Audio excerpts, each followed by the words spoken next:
I'm Angela Brown with the National News Desk, and welcome to Help Drive Out Cancer. Did you know the biggest obstacle for cancer patients is simply getting to treatment transportation? That's why we are proud to partner with the American Cancer Society to spotlight their program, Road to Recovery, that's been going strong for 30 years. Just last year, they provided 71,000 rides to cancer patients. Here's how it works. A volunteer driver is connected with a cancer patient. Now that driver takes the cancer patient to cancer-related medical treatments. There is one program in every state, all 50 states. Here's how you can help: by going to the QR code on the bottom corner of your screen or going to sinclaircares.com. Help us drive out cancer one ride at a time. Let's start in Springfield, Illinois, where we talked to a driver in the Road to Recovery program. I didn't feel like I was being picked up off the curb and dropped off at the curb. He rode with me, literally rode with me through the entire process. In Chicago, Marcus Ford was left with feelings of anxiety as he learned he was diagnosed with prostate cancer. Cancer runs in Ford's family, claiming the lives of both of his parents. Ford says that feeling of uncertainty started to subside after meeting Road to Recovery driver Chris Bowles. We talked about everything from running in the snow, which he does, and which I don't understand. And I discovered that he was a baker. He discovered that I was a costume designer, and we never talked about the cancer stuff. Road to Recovery driver Chris Bowles says he became a patient driver in September of 2024. He says working with patients like Marcus helps him to put a face to the cause. You know who you're helping. Luckily enough, Marcus lived super close to me. And when I saw the ride request come through, it was something that I looked at and I was just like, oh, wow, this is going to be the easiest ride I've ever done. In the Springfield and Decatur area, Ann Jones has been a Road to Recovery driver for about 2 years. Covering all of Macon County, Jones says this program is a great opportunity to lend a helping hand and make a patient smile. We have a good time. The patients will tell you we go to lunch. We stay in touch with most of them. Jones says training to become a Road to Recovery driver is hassle-free. It's online for about an hour, and then you do have a background check and want proof of insurance and a driver's license. Monica Davis reporting from Springfield. I had a chance to sit down with Michael Coleman and Darlene Parker in Washington, D.C. You know, Michael, on the way here, you called Darlene a godsend. She drives you here to your cancer appointments. The bond that you two have grown in this short time is just unbelievable. What has this meant for you to have her volunteering to do this for you? Well, it makes me really happy that we have such humanity on this earth.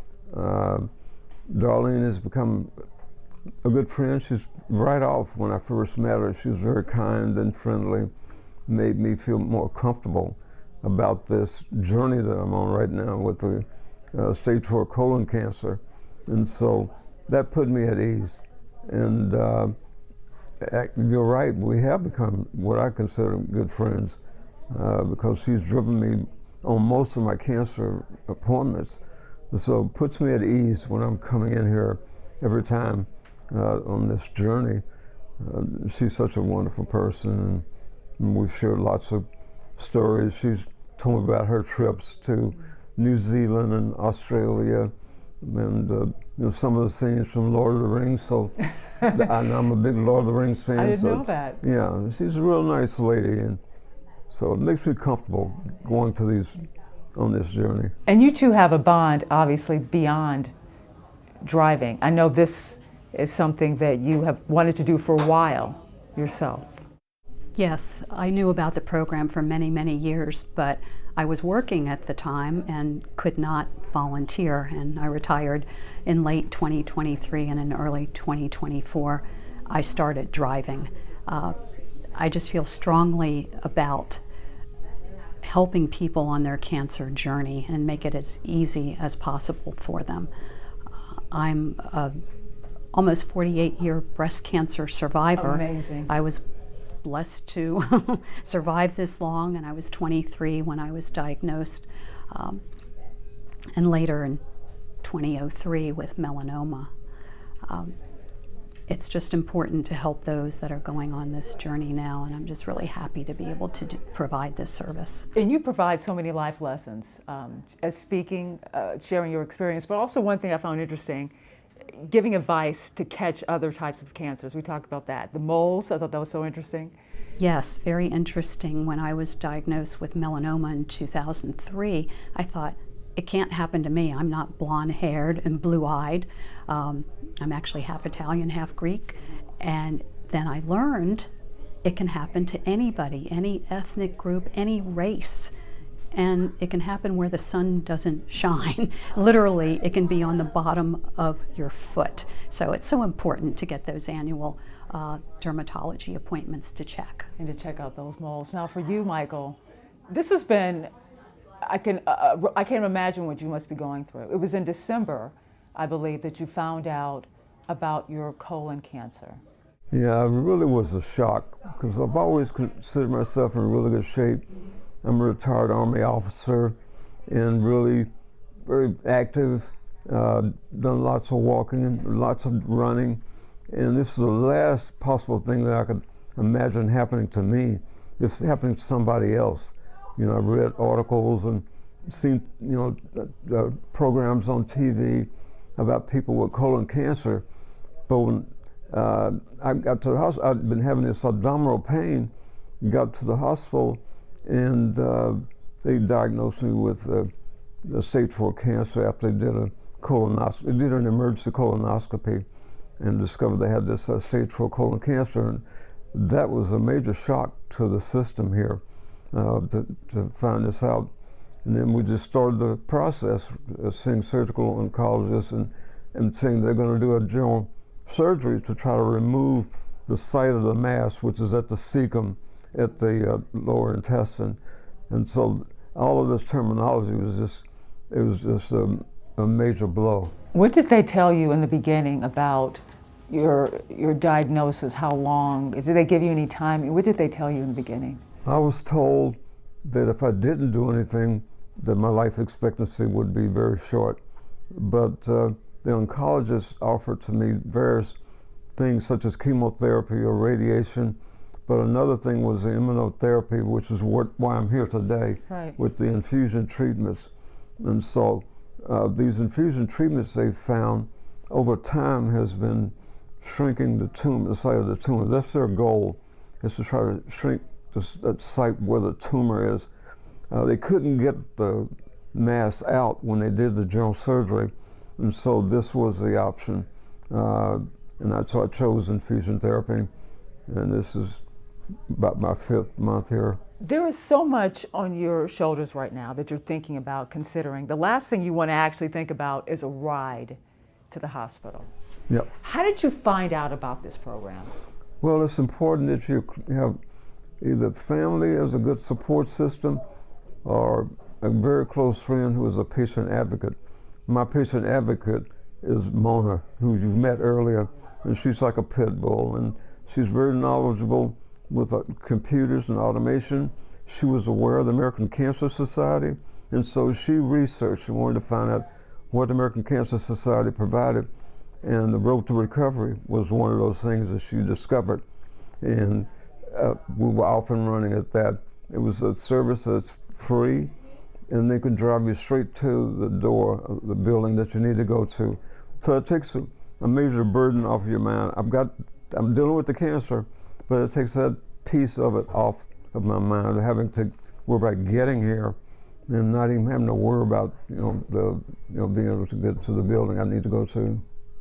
And that's where you come in, Darlene, because one thing about you, you're very punctual, very reliable, and you pick them up. I mean, just seeing you in action, you pick them up right from the door. It makes it so easy for them. Tell me about that.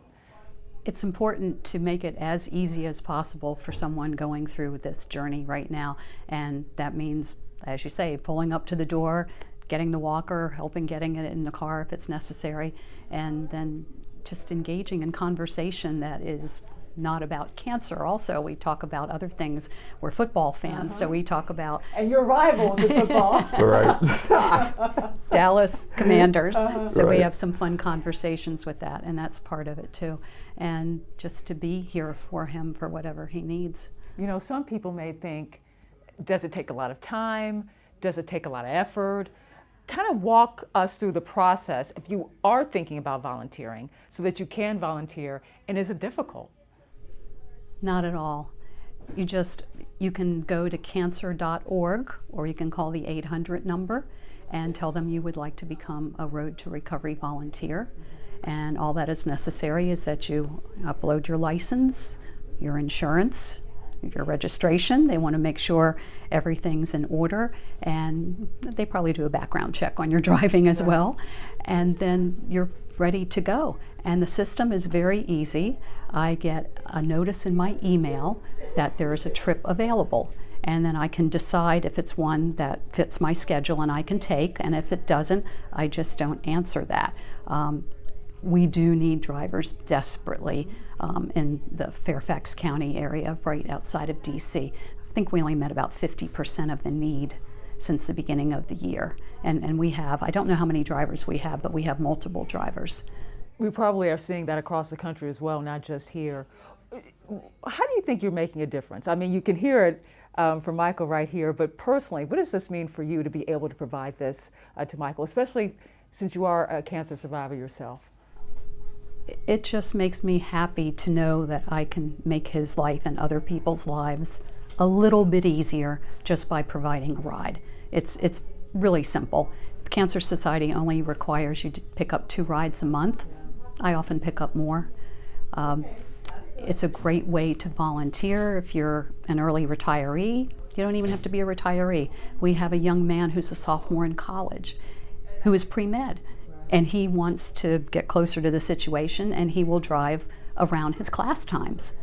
And he actually speaks a language other than English, which has come in handy with a passenger he had. And that made her feel so good that he could speak to her in her own language. Well, thank you so much for doing this. And Michael, I want to end with you, telling us more about the importance of what Darlene and other volunteers do, and just how you're doing physically as well. So far, the infusion treatments are working. The goal of the doctors was, as I mentioned before, is to shrink the site of the tumor so they can work with. They couldn't remove the area of where the tumor was. It was in the cecum at the lower part of the lower intestine, and so they couldn't remove it. And so the plan was to put an ileostomy bag on me. So that's my life now, is I have to have this bag emptied a couple of times a day and changed every couple of days or so. And so the prognosis initially was important to me because this was an unknown thing. I was just horrified what would be my life expectancy. So they mentioned that if I could start this infusion treatment, and they were accomplishing the goal of reducing the size of the mass at the tumor. I mean, the tumor at the site of where the mass was to shrink it and to try to extend my life expectancy. And so they gave me hope for the future, that I would not just go away here just in short order, because it's such a horrifying thing to hear. So you do have that hope now. I have that hope with what the oncologists who I see have given me more hope now with these infusion treatments that I'm doing. So I think that I'm on a better path now for better life expectancy. And if Darlene wasn't here to drive you, how would you get here? Is this the best option for you right now? Well, I mean, it's just like people using the Uber service. That probably would have been it, most likely, so I could get to the front door. I mean, I can drive. I have a vehicle, and I'm currently at an assisted living facility, and so I would have to get here by Uber, and maybe not have as personable type people driving, and talking about what favorite football team that they have compared to mine. But I found that the people who are driving in this program have all been just like Darlene. They are all very personable, friendly, genuine, nice people, and it helps to put me at ease in this journey that I'm on right now. The American Cancer Society's Road to Recovery program gives free rides to cancer patients. Did you know the #1 reason why cancer patients miss an appointment is because they don't have transportation? But you can help change that by giving only 1 hour of your time a week. You can learn more about volunteering by scanning the QR code on your screen or going to sinclaircares.com and finding out about volunteer opportunities in your community. And stay with Sinclair Cares as we help drive out cancer. Next, we head to Syracuse, New York.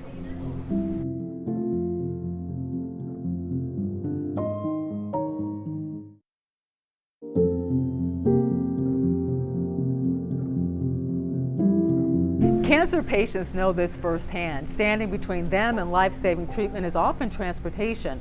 That's why the American Cancer Society's Road to Recovery program is offering free rides to cancer patients for cancer-related medical appointments. But did you know, big picture, 3.6 million Americans miss at least one medical appointment because they don't have a ride? Now we go to Syracuse, New York, and Hannah Devaney. Betsy Leiden's insurance stopped covering her rides to the doctor's office for her treatment of her cancer, multiple myeloma. I need rides to and from my house to here for my shots and blood work. Her husband doesn't drive anymore, and her friends work during the day. It was kind of like, okay, now what do we do? At a loss, her friend pointed her in the direction of the American Cancer Society for help. Help then came from a volunteer driver of Road and Recovery, Dave DeBoer. If I can take one thing off the plate of these people, one less thing to worry about, why not? The program picks cancer patients up from their homes and drives them to and from the doctor's office. Dave started volunteering after his wife recovered from cancer. When you sit there and you start seeing people coming in by themselves, it's tough to watch because you know they're by themselves, they're alone. Betsy says if Dave or this program didn't exist, she would have to rely on Ubers or Lyft's rideshare services. To her, this ride means the world. It just means that I'm able to get around and get well and maintain my health. Betsy and Dave urge that if people have the time to sign up as a driver. It's a godsend to people that just want to go and get well. In Syracuse, I'm Hannah Devaney. Dr. Kamal, thank you so much for joining us. This program is so amazing in terms of the difference it makes in people's lives, Road to Recovery. Just first share with us the history briefly. How did this even get started? Yeah, well, it's one of those things where you realize that as much as cancer care has evolved and changed over the last several decades, that the one thing remains true is that if you can't get to care, you can't get better. And, regardless of the innovations, the new treatments that come out, what remains a constant is that people face transportation challenges in terms of getting to care. And so for over 40 years at the American Cancer Society, we've been helping people get to the care that they need by galvanizing volunteers from across the country to help create relationships and then close those gaps, geographic gaps between where someone lives and where they need to go. And it becomes this really crucial program that not only gets people to their appointments and back home again, but also connects them to another person, a compassionate volunteer who wants to make sure that journey is compassionate, that journey is supportive, and that journey feels like you've got another cheerleader in your corner. You know what's interesting, just going through this process, learning more about this program, is that you say it's the #1 transportation, it's the #1 barrier for cancer patients. A lot of folks don't know that. Yeah, it might surprise people to hear that because oftentimes we think about cancer care being in our own backyards. But the reality is that as cancer care continues to evolve, a lot of times the access to the most cutting edge treatments, the treatments that could potentially cure you, may be a little farther away. It may be across town or even farther. And so oftentimes with Road to Recovery, we think about the barriers that people face everywhere from, the cost of gas and upkeep of vehicles, and also then the logistical challenge for a person who may not be feeling all that well to be able to drive themselves to their appointment. I think the other really important advantage of a program like Road to Recovery is it allows for family members within a cancer journey to also be able to pay attention to the other things they need to be paying attention to. For example, we know that there are patients who are cutting short their appointments because for their caregiver to give them a ride back and forth, maybe they need to be at the bus stop for when the kids get dropped off at the bus. So to allow logistical freedom and to have one less thing to worry about for the family or the caregiver is extraordinarily valuable. I'll also add that for many of our patients, they're facing challenges with financially being able to afford cancer care. And so when you have both the patient and the caregiver, for example, having to take off of work, it cuts down, right, on the ability to have money coming into the family. And so oftentimes Road to Recovery is the reprieve and the room that people need, particularly caregivers, so that they can continue going to work and providing for the family while knowing that they've got peace of mind that their loved one is getting to the appointments they need to get to. Well, paint a picture for us about how this works, what it looks like, the volunteer process, all that. Yeah, so this is a volunteer driven program, if you will. And so every year we have about 5,000 volunteers. And last year they drove more than 1.2 million miles, serving over 6,200 patients with nearly 70,000 rides. So the way the program works is someone calls us at the American Cancer Society at 1-800-227-2345 or comes to our website, cancer.org/drive, and registers as a volunteer. And to become a volunteer, it's not a fancy process. You really upload your proof of insurance and driver's license, so you have the ability to get someone from point A to point B. And then you do just a little bit of training so you understand how to be an American Cancer Society volunteer. And then from that point forward, really, there's a matching service that knows where you live and where someone is looking for a ride. And with greater than 24 hours notice, both parties get a notification that a ride is coming up and when the match is made. And then we let the folks take it from there. And importantly, I think it's good to emphasize that this is not just ride share for cancer patients, right?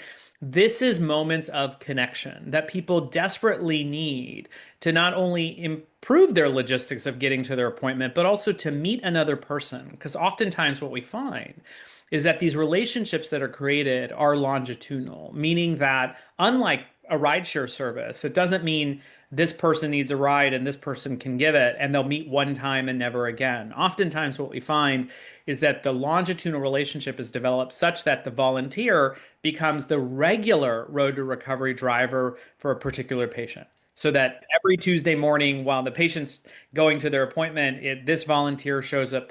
And what happens in a longitudinal relationship is you can, cheerlead for someone over a longer period of time. You can check in on how they're doing and really get to know each other as human beings. Because fundamentally, very few people want to identify themselves as a cancer patient. They want to identify themselves as a human first who happens to be going through a cancer journey. And now, how widespread is this program? Is it growing? Is it expanding? Where do things stand? Yeah, so we've been doing this for over 40 years. It's available in all 50 states and DC. We're active in 164 metro markets, covering about 800 counties nationwide. Now, our challenge remains that the need still remains very high. As you know, in the United States, every 15 seconds or so, someone hears the words, "You have cancer." And that means every year there's about 2 million people who might need some sort of transportation help. And currently at the American Cancer Society with our volunteers, we're only able to fulfill about half of all ride requests. So we're always looking for more volunteers across rural areas, suburban and urban areas as well. So it's a good moment if you want to give even as little as a couple hours a month. It can be life-saving to help someone get to where they need to go. And the process isn't that difficult, right? It's just a couple hours of training or your card checked up. Tell us about that. Yeah, it's just a couple hours to sort of get onboarded. What happens is you register either online or through the phone. Then you'll have a short conversation with one of our onboarding specialists, a little bit of paperwork to get things in order. But from that point forward, once you're registered, you can volunteer as much or as little as you would like. The matching service happens on its own, so you receive a notification that, for example, tomorrow morning at 8 a.m., you're going to give Joanne a ride to her appointment, and it is 20 miles down the road. Then what will happen is the two will meet and generally speaking create this wonderful relationship, and they'll go from there. Now, you talked about the need for more drivers and also about cancer cases. Can you give us an idea of the projection for cancer cases, why there is this need? Yeah, so in 2025, we at the American Cancer Society project that nearly 2 million people will be diagnosed with cancer. That's a pretty marked rise if you look over the last 10 years, and we project that that number will continue to go up as well. What we know is that transportation barriers for most people are either the number one or number two most compelling barrier that they're going to face to get to timely, high quality cancer care, whether that's standard of care or clinical trials. And so for many people, this issue of getting to their appointments is a really compelling one. Now, as an oncologist, I'll tell you this. I'm a breast cancer doctor, and so in early stage breast cancer, we have cure rates as high as 95, 97, even 100%. But importantly, that may reflect that a person received, for example, 6 cycles of chemotherapy. That means I gave them chemotherapy once a week, every 3 weeks, for six cycles at a time. Now, if they miss just one of those appointments, that cure rate goes down from about 97% to the low 80s. If they miss 2 appointments, we're now in the 60% chance of cure. So for many people, the ability to receive a ride and for volunteers to give a ride, it becomes a life-saving equation, meaning that we go from a high level of cure rate to something lower if a person's not able to get to where they need to go. Now, before we leave you, I just want to ask you this one final question. To address the people watching this who may be on the fence about volunteering, how could you quickly tell them or maybe inspire them to get involved? Well, you don't have to go to medical school to be able to save a life from cancer. Sign up at cancer.org/drive to become a Road to Recovery driver and not only feel like you're contributing to someone's cure, but also creating a long-lasting relationship and potentially even a friendship. All right. Thank you so much, Dr. Kamal, American Cancer Society. Thank you for joining us. You got it. Take care. Volunteering to drive in this program can be life-saving for a cancer patient, and it doesn't take a lot of your time. Maybe 1 hour of training, that's all it takes. Then you go through a background check, your car is also checked, and then you're on the road and you can help cancer patients in your community. And we need you more now than ever as this program is growing. Learn how you can volunteer by scanning the QR code on your screen or going to sinclaircares.com to find out how you can volunteer in your community. If you or someone you love has cancer, download the American Cancer Society Cares app to find resources in their area. Viewers can also call the number 1-800-227-2345 for cancer-related information and referrals to patient-related programs or resources. Transportation is the #1 barrier for cancer patients. Next, we head to Reno, Nevada. Stay with Sinclair Cares, help drive out cancer.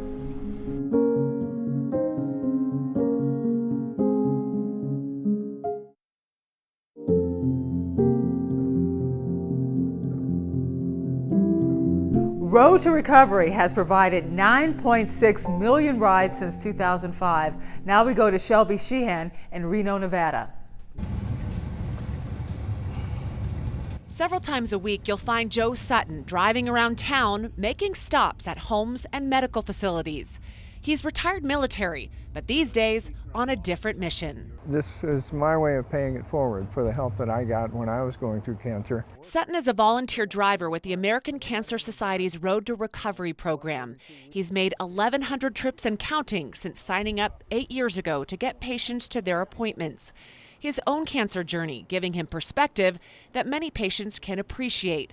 A humble, living, breathing reminder you can beat cancer. And I tell them, look, I know exactly what you feel like, and I know you hate it, but it's going to work because it worked for me. Obviously, we built a friendship. People like Jeff Gillis, who is 2 years into his fight against gastrointestinal cancer, says he can feel the caring and compassion. The two men often sharing stories, not always about cancer, but life too. It's the kind of care that is reassuring and it's nurturing. You know that you're going to get to your appointment on time, which is really the big concern. and whatever that drama entails. The rides can be a roller coaster of emotion with pre-appointment anxiety and after-treatment fatigue and sickness. But these volunteers in the Road to Recovery program do their best to make sure patients don't feel alone. I'm adjusting my psychology from cancer patient to cancer survivor. And that's totally in concert with the American Cancer Society and volunteers like Joe, who have helped me get to all kinds of medical appointments. We're actively trying to recruit more drivers. There are only 9 of us that do this in town. During a typical week, Joe makes 3 to 4 medical trips. Just last year, 247. But he says the patients are not the only ones benefiting from this partnership. You get this glow, I suppose. I feel like I'm really contributing to somebody's recovery. I just feel like I'm doing an essential part of the healing process. You definitely don't feel alone, because there is a community of people that are they're genuine, they're caring. Alexander Breen, just first tell me, where are you located again, once again? I'm located in Champaign, Illinois. And you are what, a driver for Road to Recovery? I am a driver for Road to Recovery. It's American Cancer Society program where we drive cancer patients to their appointments and then back home after they're done. What inspired you to actually get involved, I see a smile there, and volunteer to drive? You seem very happy about it, just talking about it. Well, my wife did this to me, so to speak.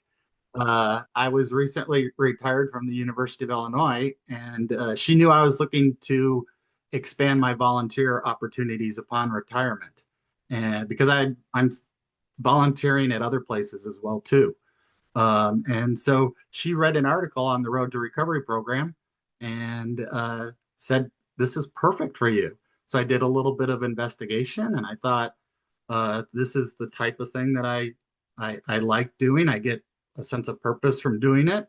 I did a little praying on it, and then I decided to join. And so I've been volunteering since. So why did you think it would be perfect for you? Was it a time thing or just the nature of your personality and maybe wanting to help a cancer patient? Yeah, more so just the nature of my personality. I like to help people. Like I said, I do other volunteering work. I volunteered at our local soup kitchen for over 25 years. And this was another avenue that I thought I could really be impactful, both in the community and on an individual basis. So take us through the process, because so many people think that volunteering takes up a lot of time, it may take a lot to do. You're shaking your head no. Take us through the process of when you learned about the program and then you signed up, became a driver. Kind of tell me what you did. Yeah, it was very easy. So we do online training, and there's not a ton of online training. There's a decent amount that takes you a little bit, and then they do a background check and driver's check on you. And then they pretty much send you on your way. And we use a scheduling program to schedule the rides.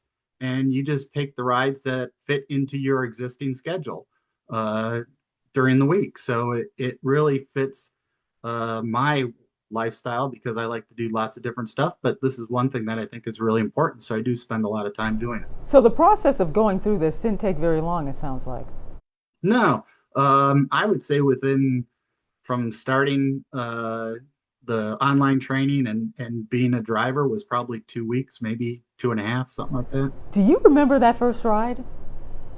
You know, I don't. I thought you might ask that question. Why did it? It's been, I started in 2019, and then we had COVID hit and we were shut down for quite a while. And so I really don't remember the very first ride. I remember some of the first people that I was driving, but it's been so long that I have since forgotten that first moment. But what is it like inside of the car? I mean, you're talking to the patient. How do you try to comfort them or maybe make them laugh? Like, what is your strategy going in? So I like to find things that common interests. So, and sometimes, just to be honest, some people, they're going through a struggle, a journey that's tough and difficult. And sometimes people don't want to talk much. So I really try and leave it up to the individual. And over time, you get to know them and who likes to talk and who doesn't like to talk. But those who do like to talk, I like to find common interests. There was one lady who I drove who really liked gardening, and I'm a huge gardener. So if I took a picture of my backyard, you would say, "You're crazy." but I grow a lot of stuff. And so we would talk about gardening, and I brought her gardening magazines and stuff like that. So she'd have stuff to read while going through her treatment. And so stuff like that. I think common interests are the way to go. Is this become a thing where you become the primary person in some cases driving these patients? Do you see the same patients usually often over and over again? Yeah, there's kind of within our group in Champaign, we don't have a rule, but we kind of allow people to grab the same person, the tickets for the same person over and over again, because you establish kind of a relationship, and it makes the person who's going through this cancer journey feel more comfortable because they have that same person. They don't have a different Uber driver every day. They have this person who they might have even established a relationship, and it's just more friendly and comfortable. What are some of the feedback you hear from the people in the car when you drop them off, pick them up? I'm sure they're grateful. They are so grateful. Grateful is the most obvious word. They are so grateful it sometimes makes me uncomfortable because they're constantly thanking me and saying, "Oh, you're so nice," and everything. And so the feedback and stuff you hear back from it is very, very nice. What about you from your perspective? I mean, do you kind of understand how much you're helping these people, many people who would not have a ride otherwise?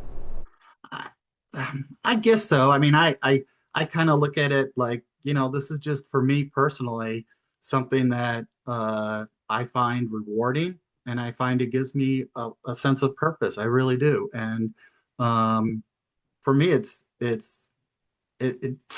of the time it doesn't feel like work. It's interesting just doing this project and learning more about this program. I've learned that transportation is the number one barrier for people, cancer patients, and missing one appointment can really set you back. You're filling that gap. Are you seeing the need grow where you are? Well, COVID kind of took us down quite a bit. So since COVID, definitely, we've had more requests and more people asking for assistance and help. But I also think, though, there's a lot of cancer patients who don't get the word that this service is available. So one of the things I think that would be great out of this interview is if more cancer patients learned about what services are available to them in their various communities. That is an excellent point, because a lot of people don't know. Do you ever think about, just on that point, a difference, if how someone's story could be different if they didn't have the ride that you provide to them? Yeah, it's similar to what you were saying there. I mean, it's a huge barrier for many people who are going through this cancer journey is to just get to the treatment.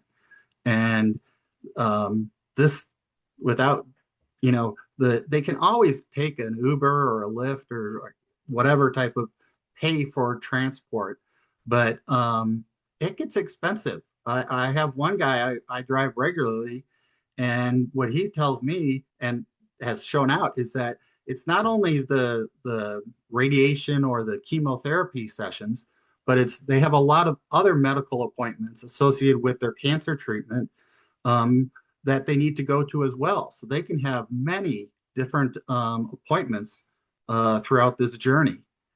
And that really adds up over time if you're paying for it. Absolutely. You talk about those many different appointments. Now, you say that you volunteer maybe more often. How many times do you volunteer, you try to get involved with this? So I like technically the way they call it is a ride is one way. So if you drive someone there and pick them up back, that's two rides. But I like to drive 4 or 5 times a week. It doesn't take a lot of time driving, but to plan your day around it, you got to make sure you've got time, usually in the morning and then in the afternoon, or sometimes it's done in the morning. But there are times when I've done 2 rides in a day too. What would you like to tell someone who may be on the fence about becoming a volunteer, how it makes a difference?